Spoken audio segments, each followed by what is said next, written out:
Hey, what's going on everybody? Today on the channel we're going to be talking about everything new here in iOS 17.4. So this was just released to the public yesterday and there are quite a few new features here in this update, so let's go ahead and go over them. So the first main thing here is there's a couple of features to do if you live in the EU. So the main one, of course, is the ability to now sideload. So that basically means you'll have the option to use other app stores besides Apple. So that kind of opens more possibilities up there. You know, they've been doing that on Android for years, but I know things like Epic Games and others are wanting their own app stores. So you'll now be able to download kind of third-party applications from other sources. There's also a bunch of other different EU things to go along with that, but I can't really show you any of those because, well, we're in the United States. The next important thing here with this update is to do with battery health. So let's go ahead and jump into the battery health section. So if you go into your settings and you head over to battery, you're going to notice that this screen looks a little bit different. So now what Apple is doing is your battery health settings will show your cycle count, your manufacturer date of your battery, and the first use on your iPhone if you have a 15 or 15 Pro model. So you can see we have charging optimization option, and then we have our battery health. If we go in there, we can see that our battery health, whether or not it's normal, our maximum capacity of your battery, how many cycles your battery has done, and you can see the manufacturer date of the battery and when it was first used on your phone. So a little bit more detail there. Also, Apple has said that iPhone 15 and 15 Pro batteries are better than they thought they were. So now you basically have, I believe it's actually right here, you can see that the original battery was designed to retain 80% capacity at 1,000 cycles. So previously that was 500 cycles. So Apple's saying that these batteries are double of what they used to be when it comes to cycle count. So that is a little detail to notice there. And by the way, my maximum capacity is at 99% on this iPhone 15 Pro that I got in October 2023. So it's been a little over a year. So I think that's a pretty good degradation if you ask me. Next thing here has to do with some emojis. So there are a whole bunch of different ones that they've added in. There's different things like a mushroom, phoenix, lime, broken chain, and there's also 18 people and body emojis, so you can add the various options to face them in either direction. So a whole bunch of new emojis here. Always, I guess, kind of fun to have those, but yeah, got some new choices there for you. The podcast app features several new changes here. So the first main one, of course, is transcripts. So you now have the ability to have a transcript of a podcast that you're listening to, and you're also able to search in that transcript by different words or phrases, and if you tap on that, you can then be able to play from a specific point of that podcast. So that is pretty cool. Also down here you notice there is a little kind of bar down here to kind of give you a quick status of your podcast and see what's going on. So transcripts and podcasts are pretty cool. Maybe you're the kind of person that would rather read somebody talks than actually listen to it, but you can also search a transcript, so that'll be pretty nice if maybe you're listening to a couple hour long podcast, and if they talk about a certain topic that you want to hear, you could have the ability to just search for that and you'll be able to quickly find it and listen to that section. Also, since we're in podcasts, we can talk about a little UI change. Apple's trying to make things a little bit more consistent across some of their main applications here. So if you notice down here, I believe this used to be Listen Now. Well, now it is just a home tab down there. They also did that in Apple Music as well as the Books app. And speaking of Apple Music, there are some changes to that as well. So again, I don't use Apple Music. I say that every single time when I'm making these videos, but You can see again there's that home button down there, that change right there. Another thing you can do though now with Apple Music is you can use the Shazam or music recognition, and you can immediately add the songs that you recognize to a playlist on your Apple Music library. So if you hear a song that you enjoy, you use Shazam to determine what song that is. It'll pop up, and then you can actually have the option to add it to a playlist on Apple Music. So that's pretty handy. Another thing to do with music is AirPods. So AirPods will now notify you if they are being connected to a third-party device. So if you connect them to like an Android phone or a computer, like a Windows computer or something, you'll get a little notification up top here that lets you know that those are connected to another device, and you can't do the automatic device switching.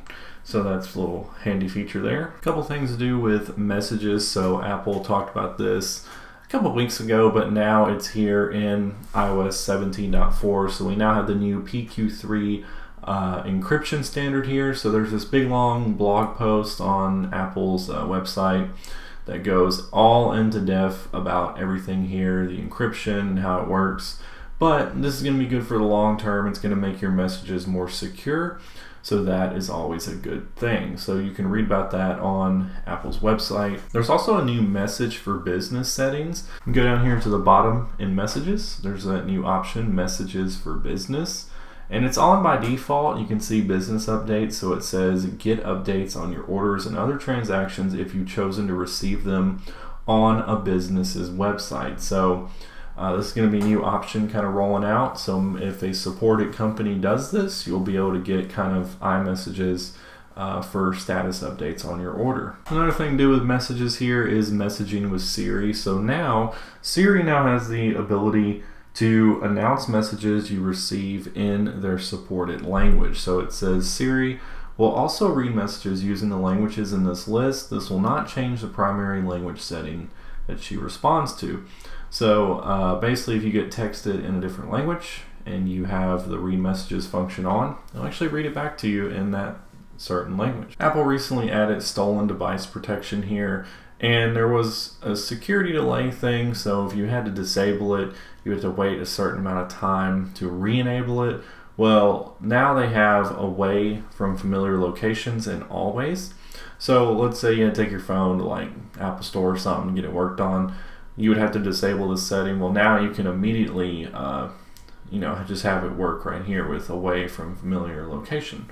So, nice little change there. Speaking of the business thing we talked about earlier, message with business, Apple has also added more details about businesses if they opt in to do that on phone calls. So now if somebody calls in their business, you can see more information about them.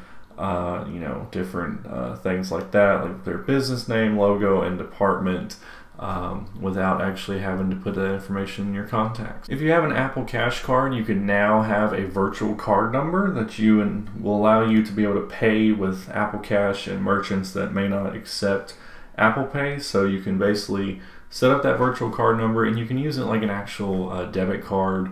You just have to load money on it and you're good to go. Another thing that's been added here in the privacy section, you can see passkey access for web browsers. So this is something that'll be kind of coming at a later time, but applications that have requested the ability to see which websites and apps you have saved passkeys for. So it'll populate a list right here over time as those features kind of roll out. A couple other just minor things. There are some shortcut app UI changes. So when you're adding a shortcut to your home screen, you now have more options on that to be able to choose different logos, colors, and things like that. Apple also, the new fancy AirDrop, name drop feature where you take two devices and you put them together. You can now share notes that way. So if you want to collaborate with somebody on a note, you can quickly share that to them by touching the two phones or devices together. Also, Apple has, of course, they announced where Apple CarPlay was going to be all across your instrument cluster in your car. So you can have digital gauge cluster, center screen, all that kind of stuff, completely run by your phone. Well, Apple's kind of slowly starting to integrate that stuff in there. You now have the ability to pull the maps from Apple CarPlay into the center gauge cluster on certain vehicles. I believe it's only like BMWs and things like that right now, but kind of slowly but surely kind of testing the waters there, so you can have Apple Maps in the center. The only other new thing to really talk about here is this City Digital widget. So there's a new clock widget for you if you want to use that. There are a couple bug fixes that Apple actually talked about in their release notes. The first one was an issue where contact pictures could have been blank in the Find My app. So if you use Find My Friends and your friends' pictures were not showing up, well, that should be fixed now. Then there was also a problem with people that use the dual SIM feature where their phone number changes from primary to secondary and is visible to a group that they have messaged. So that should be fixed for you now as well. And then last but not least, as always, there are a ton of security updates here, also for iPadOS 17.4. So you can head over to Apple's security website and you can check those out. There's really not a ton of security updates here this time around actually, but I thought there was. But anyways, they are important, you know, so it's nice to see that Apple always constantly addresses those issues. They also had updates for iOS 16.7.6, so there was a kernel issue there. But yeah, those are everything here to do with iOS 17.4. We should see the other software releases like watchOS, macOS, tvOS. Hopefully those will be coming maybe next week or the week after that. I know there's release candidates out there as we speak, so it should be pretty imminent. But anyways, guys, that's all I got for you today. Thanks for watching the channel as always, and I'll catch you on the next one.